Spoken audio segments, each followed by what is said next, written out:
pesan sekarang. Radio Gembarane 97 FM.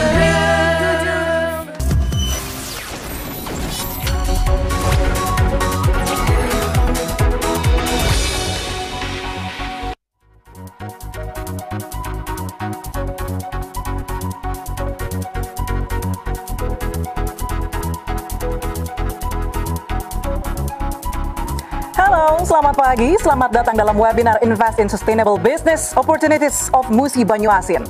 Saya Prasidya Puspa, moderator webinar hari ini akan mengajak Anda untuk mengetahui lebih dalam lagi peluang investasi komoditi lestari di Kabupaten Musi Banyuasin, Sumatera Selatan. Program ini disiarkan secara langsung melalui kanal YouTube CNN Indonesia.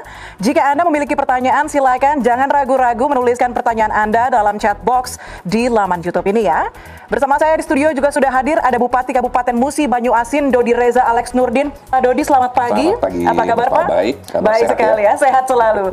Dan berikutnya selain Pak Bupati juga di studio ada Kepala Bapeda Kabupaten Musi Banyuasin, ada Bapak Iskandar Syahrianto. Pak Iskandar, selamat pagi. Selamat pagi Mbak. Apa kabar Pak? Baik, alhamdulillah. Sehat ya Pak? Sehat, alhamdulillah. Oke, baik. Dan acara ini juga bisa terselenggara berkat dukungan dari beberapa pihak. Saya harus mengucapkan terima kasih kepada Yayasan Inisiatif Dagang Hijau, Lingkar Temu Kabupaten Lestari, dan Supernova Ecosystem. Dan sebelum kita mulai acara ini, mari kita simak dahulu tentang video pencapaian Bupati atau Kabupaten Musi Banyuasin atau MUBA dan 3 komoditas unggulan lainnya yakni kelapa sawit, karet, dan juga gambir.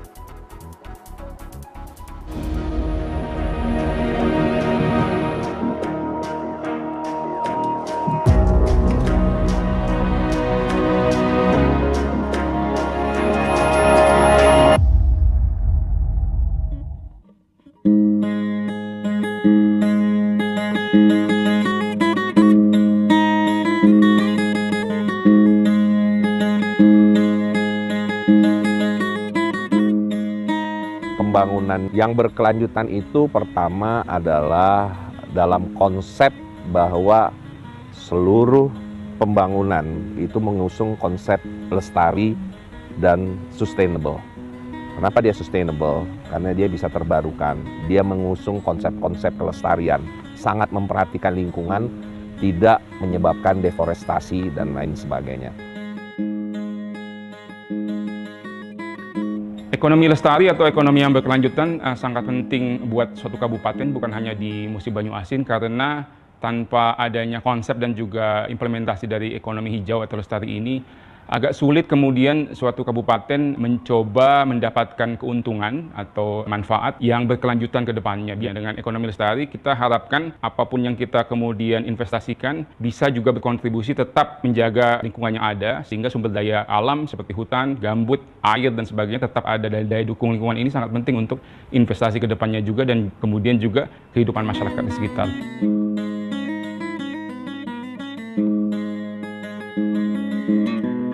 PUKL adalah program unggulan dari kita, dari Kabupaten Lestari, yang memetakan potensi-potensi daerah. Potensi-potensi daerah yang bisa diangkat, yang bisa mendatangkan potensi investasi masuk ke dalam daerah dan memberikan kesejahteraan bagi daerah tersebut masuk masyarakatnya. Pertama, komoditas kelapa sawit dan karet itu komoditas utama. Saya ambil contoh perkebunan kami di Musi Banyuasin dengan konsep mengusung kelestarian tadi sudah berjalan dengan baik. Permajaan sawit nasional itu replanting itu diadakan di Musi Banyuasin sudah dari 3 tahun terakhir. Nah, ini kan mengusung konsep lestari di dalamnya.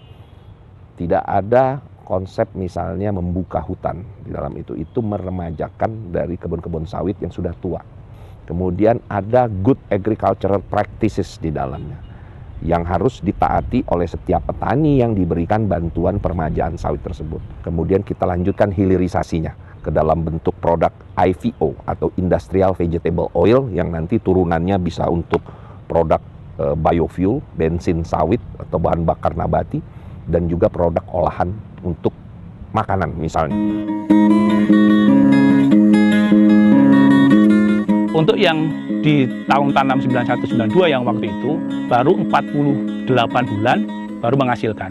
Tapi untuk yang baru ini, tanaman yang baru dari 24 bulan sudah menghasilkan, umur 26 bulan sampai 28 itu buahnya normal. Dengan umur 36 bulan ini sudah rata-rata di atas 4,5 kilo. Dampak secara langsung dengan kita kalau bandingkan antara dulu dengan saat ini, jadi pendapatan petani hanya rentan dalam waktu 2 tahun sudah bisa menghasilkan kembali. Kenapa karet? Ya karet sebagian besar 90% dari kebun karet ini ya punya rakyat. Yang dimana di masa sekarang ini harga karet jatuh, terjun bebas. Harga karet di tingkat petani kalau bisa itu lebih tinggi. Caranya adalah kami merubah mindset mereka dalam menyadap karet, memberikan alat dari mereka karet alam, mereka rubah menjadi latek. Nah, produk yang turunan yang sekarang implementasinya sedang giat-giatnya dilakukan di Musi Banyuasin itu adalah aspal karet.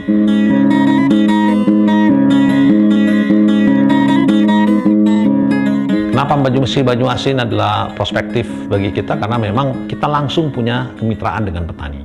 Infrastruktur bagus, jadi jalan, listrik, energi, memadai. Pertama-tama kita harus lihat bahwa pemerintah Kabupaten Musi Banyuasin itu sangat proaktif terhadap kemajuan dari ekonomi masyarakatnya ya. Dan juga mereka itu sangat peduli dengan keberlangsungan dari karet alam, ya, termasuk prinsip-prinsip sustainability. Our business is very close with nature. We put our investment, we must think long-term and sustainable. Especially in Muba district where our supply chain area concession, we support their low carbon development plan hand in hand to address environmental and social issue. We believe this is one of the solutions to tackling the risk to our investment and as a part of integrated fire management by providing them sustainable livelihood and inclusion to our business.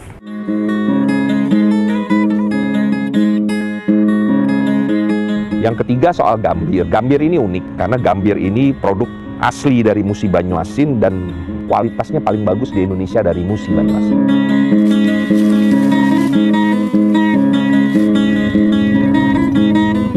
Gambir atau dalam bahasa Musi Banyuasin disebutnya gambo. Banyak sekali manfaatnya. Gambir adalah esensial elemen untuk industri farmasi dan kecantikan. Selama ini gambir, muba juga diekspor biasanya ke India dan Swedia. Selama ini kalau dalam proses gambir, pada saat proses pemerasan keluarlah getahnya yang biasanya terbuang percuma. Itu yang disebut limbah getah gambir. Limbah inilah yang menjadi pewarna alami dari wastra khas Musi Banyuasin yaitu gambo muba.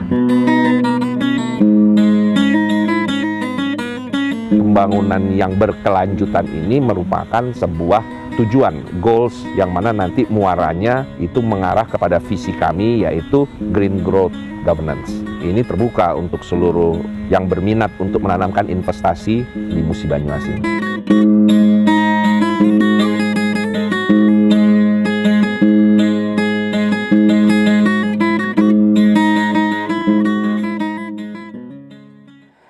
Oke, setelah tadi kita saksikan profil Muba atau Musi Banyuasin dan apa saja tadi kita lihat ya komoditi unggulannya, langsung saja saya akan persilakan Bupati Musi Banyuasin, Bapak Dodi Reza Alex Nurdin untuk memberikan lebih banyak lagi informasi kepada kami, kepada Anda semua tentang iklim investasi di Kabupaten Musi Banyuasin. Tapi sebagai informasi ya, Kabupaten Musi Banyuasin ini menjadi salah satu pionir yang mendorong pembangunan berkelanjutan berbasis kolaborasi multi pihak untuk mendapatkan investasi berkualitas melalui Pusat Unggulan Komoditas Lestari.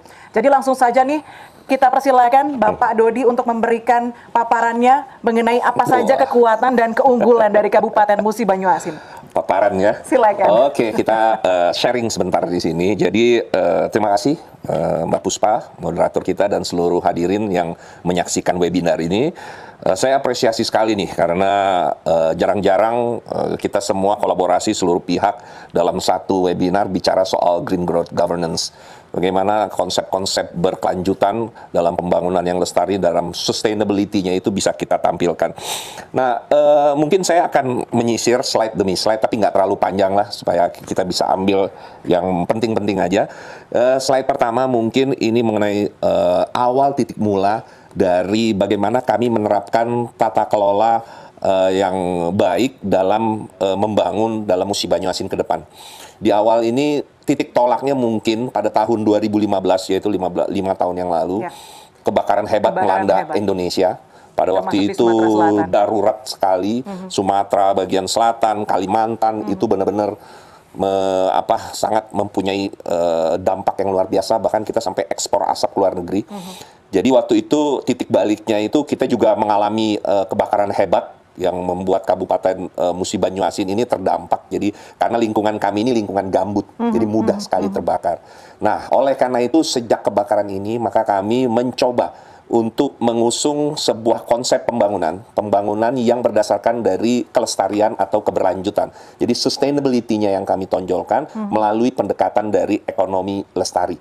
Itu yang menjadi poin di dalam visi kami, RPJMD kami, yaitu membangun green growth governance. Nah, sebetulnya itu kalau kita bicara mengenai Musi Banyuasin, itu banyak sekali komoditas-komoditas yang bisa kita angkat. Ya, ada karet, kelapa sawit, perikanan, kemudian juga hasil-hasil hutan yang lainnya. Tinggal bagaimana kita berkomitmen supaya ada pembangunan hijau ini termasuk ataupun termaktub di dalam pemanfaatan dari komoditas-komoditas tersebut. Sehingga kalau kita bicara komitmen kami untuk membangun secara hijau, itu bagaimana melindungi hutan dan lahan gambut, gitu Mbak Puspa. Kemudian bagaimana melindungi dan menjaga river basin ataupun daerah aliran sungai kita dan kualitas dari air. Terus bagaimana untuk mengurangi kebakaran lahan dan juga hutan kita, lahan gambut. Membangun sekat-sekat kanal, membangun embung, kemudian sosialisasi ke masyarakat untuk membuka lahan tanpa bakar, dan lain sebagainya. Kemudian kita juga menjaga keragaman hayati di daerah hutan-hutan kita sehingga bisa dijaga, dan juga tentu menjaga yang terakhir hak-hak adat masyarakat. Nah, kita bicara sekarang mengenai, kan webinar ini kan ngomongnya soal investment in Musi Banyuasin.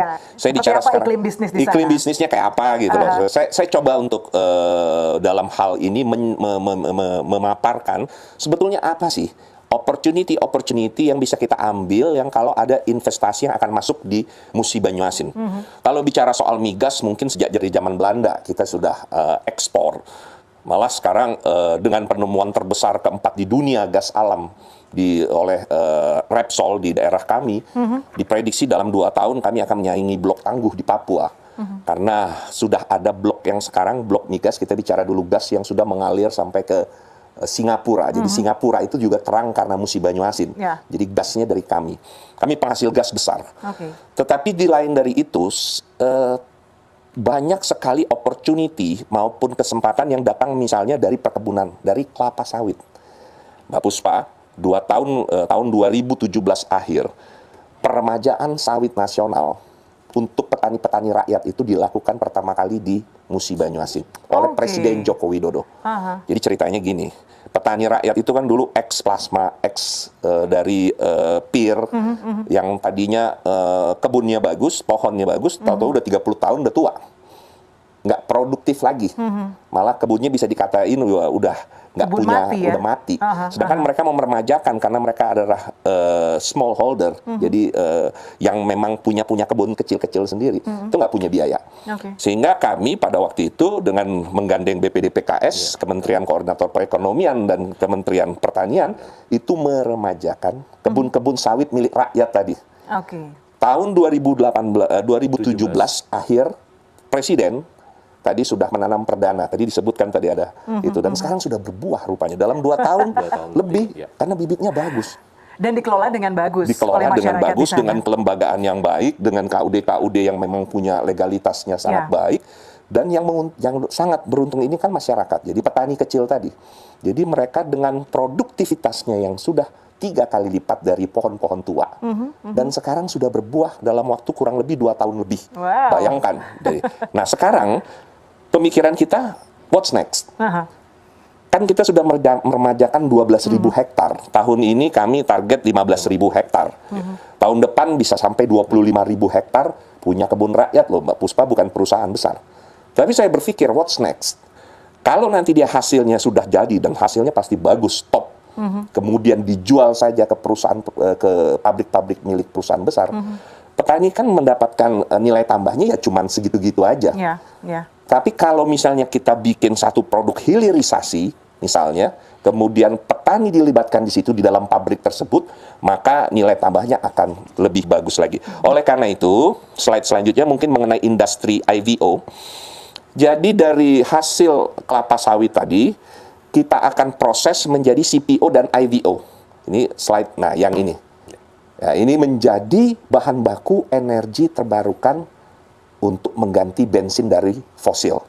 Ini yang kita sebut sekarang biohydrocarbon atau green fuel atau bensin sawit atau bahan bakar nabati. Banyak bener Pak Is. Namanya itu banyak bener. Tapi intinya kelapa sawit, Menteri. bensin ataupun bahan bakar yang berbasis kelapa sawit. Jadi biodegradable. Sangat. Dan juga ini bisa nilainya luar biasa. Kenapa? Di satu pihak dia bisa memenuhi kebutuhan akan bahan bakar kita yang masih mengimpor dari luar, karena kan bahannya ada. Kemudian juga bisa melawan embargo, misalnya perang dagang dilakukan oleh Uni Eropa, Amerika Serikat kalau kita ekspor CPO ke sana.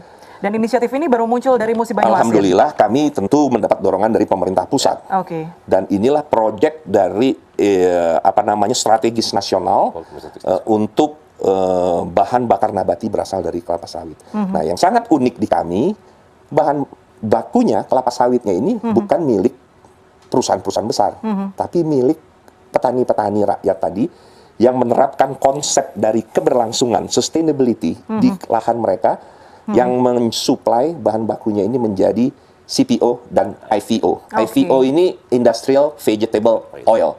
Nah, kalau selain kelapa sawit ini ada komoditi apa lagi? Setelah kelapa sawit, ini yang pertama. Jadi saya tawarkan investasi mengubah CPO menjadi IVO tadi. Jadi pendirian pabrik-pabrik kelapa sawit tadi sehingga jadi bensin. Investasi terbuka lebar. Kita bisa perlu 3-4 pabrik lagi. Jadi pabrik pertama kelapa sawit nanti dimiliki oleh petani. Petani rakyat itu insya Allah ada di Musi Banyuasin. Satu pabrik akan groundbreaking bulan Januari. Nah, kemudian yang kedua, komoditas tadi sudah kelapa sawit. Sekarang apalagi yang paling menyentuh masyarakat Muba? Itu adalah karet. Nah, kita tahu nih, kalau karet harganya sangat ditentukan oleh pasar dunia. Sehingga kalau kita bicara soal karet, kita nggak lepas tentang adanya keseimbangan dagang antara Indonesia, Malaysia, dan Thailand. Kalau harganya turun, petani karet kita sengsara. Harganya naik, petani karet kita sejahtera. Nah, kami berpikir, bagaimana harga karet tadi bisa naik di Musi Banyuasin. Oleh karena itu kami mendirikan pertama UPPB. Jadi pasar lelang sebetulnya. Ini sehingga bisa melelang hasil-hasil dari para petani ini menjadi produk-produk bahan olahan hasil karet dengan harga yang lebih tinggi. Ada berapa Pak Is kita? Ada 85 Pak. Ada 85 UPPB. Mencakup berapa? 26.000 kepala keluarga dari pasar lelang ini. Jadi kalau harganya tadi bisa cuma 3.000, 4.000 rupiah per kilogram, dengan melalui pasar lelang bisa 9 sampai 10.000. Nah, kemudian the next, sama kayak kelapa sawit tadi Puspa. Saya pikirkan, nanti kalau misalnya itu apa nilai tambahnya yang lebih betul lagi.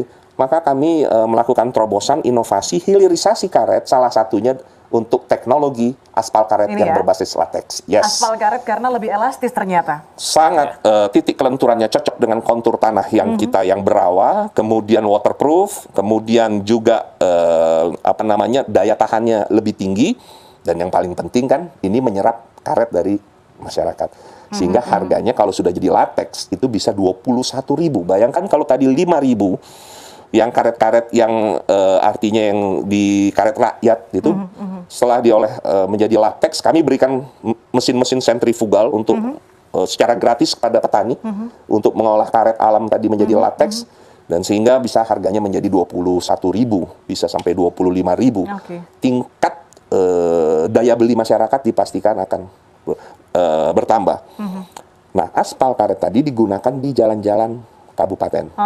Dan saya berterima kasih kepada Kementerian PUPR yang komitmen untuk jalan-jalan nasional pun tahun depan akan masuk perencanaan menggunakan aspal karet di dalam perencanaan dia. Oh, I'm very happy because ini bisa menyerap karet rakyat lebih banyak lagi. Karena Muba nggak akan bisa jalan sendiri. Karena kalau kami membangun jalan kabupaten ya pasti terbatas.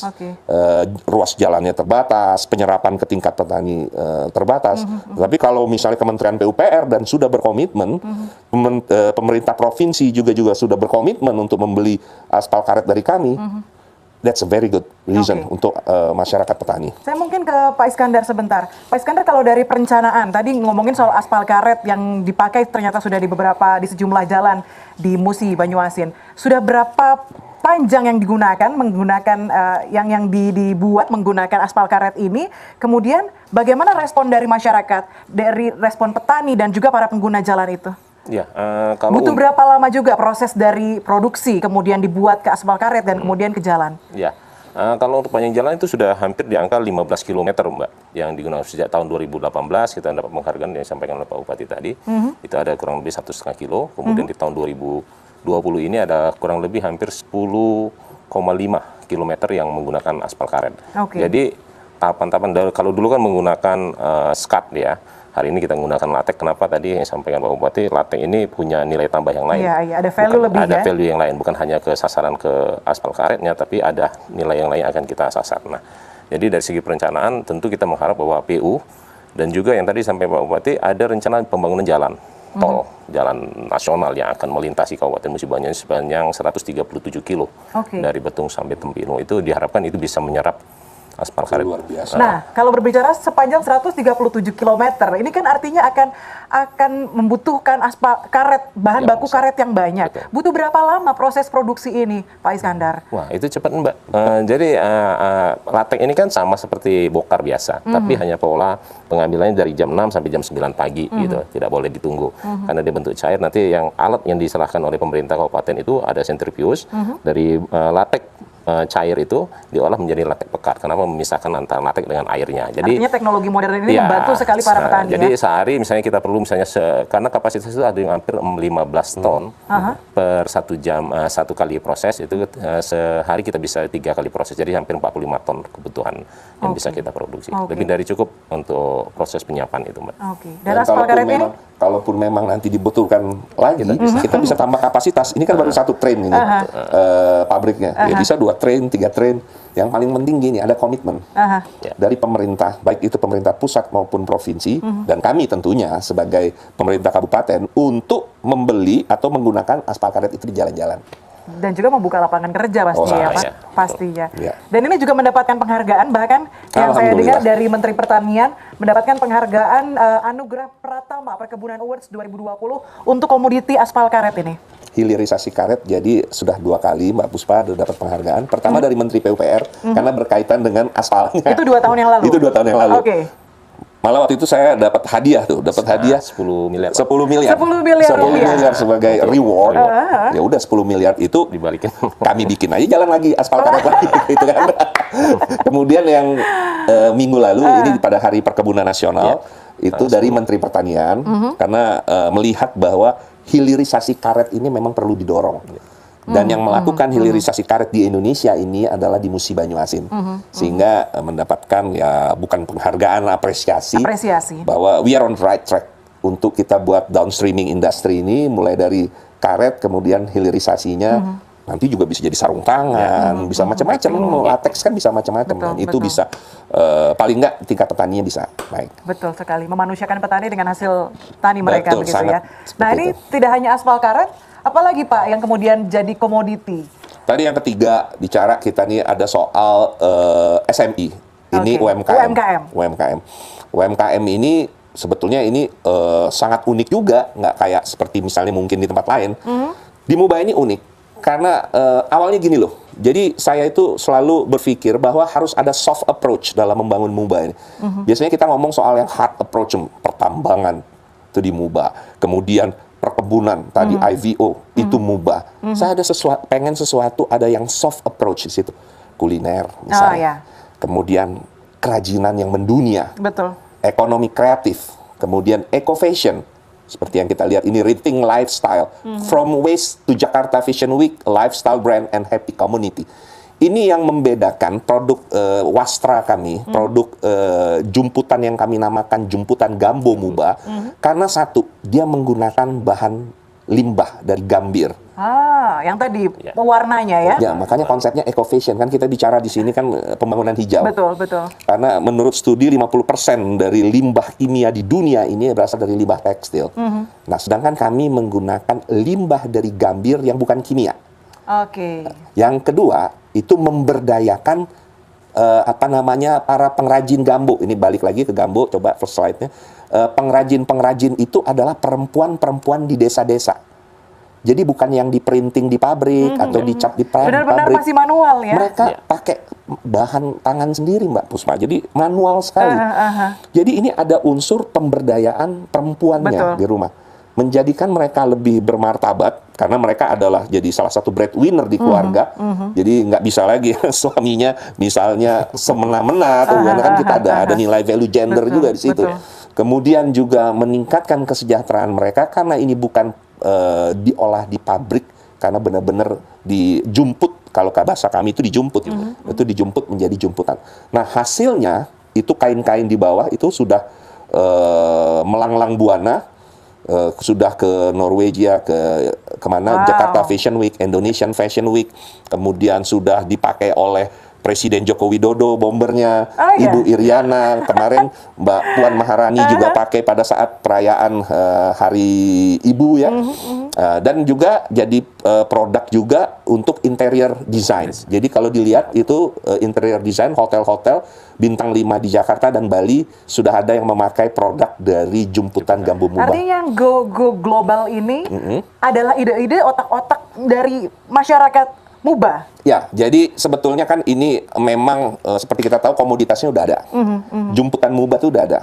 Dan kita kembangkan lagi dengan Ibu Tia. Kebetulan dia sangat concern dengan pemberdayaan perempuan dan peningkatan ekonomi masyarakat dan fashion lifestyle. Sehingga ini bisa dikatakan menjadi dari limbah menjadi sesuatu yang berharga untuk dibawa ke luar. Nah, jadi ini termasuk UMKM kita. Kemudian yang kedua, UMKM yang kedua adalah pelepah. Ini untuk packaging dari pelepah bahan pinang. Ini mungkin slide berikutnya. Wah, ini juga unik karena ini bisa mengganti styrofoam. Dan lebih sehat, Pak. Lebih sehat, lebih higienis. Kan kalau styrofoam itu ya sangat kimia ya, sangat ini ya. Jadi untuk lebih ramah lingkungan, lebih ramah lingkungan menggunakan dari pelepah pinang. Ini dari teman-teman dari Mas Rengku juga ada di sini.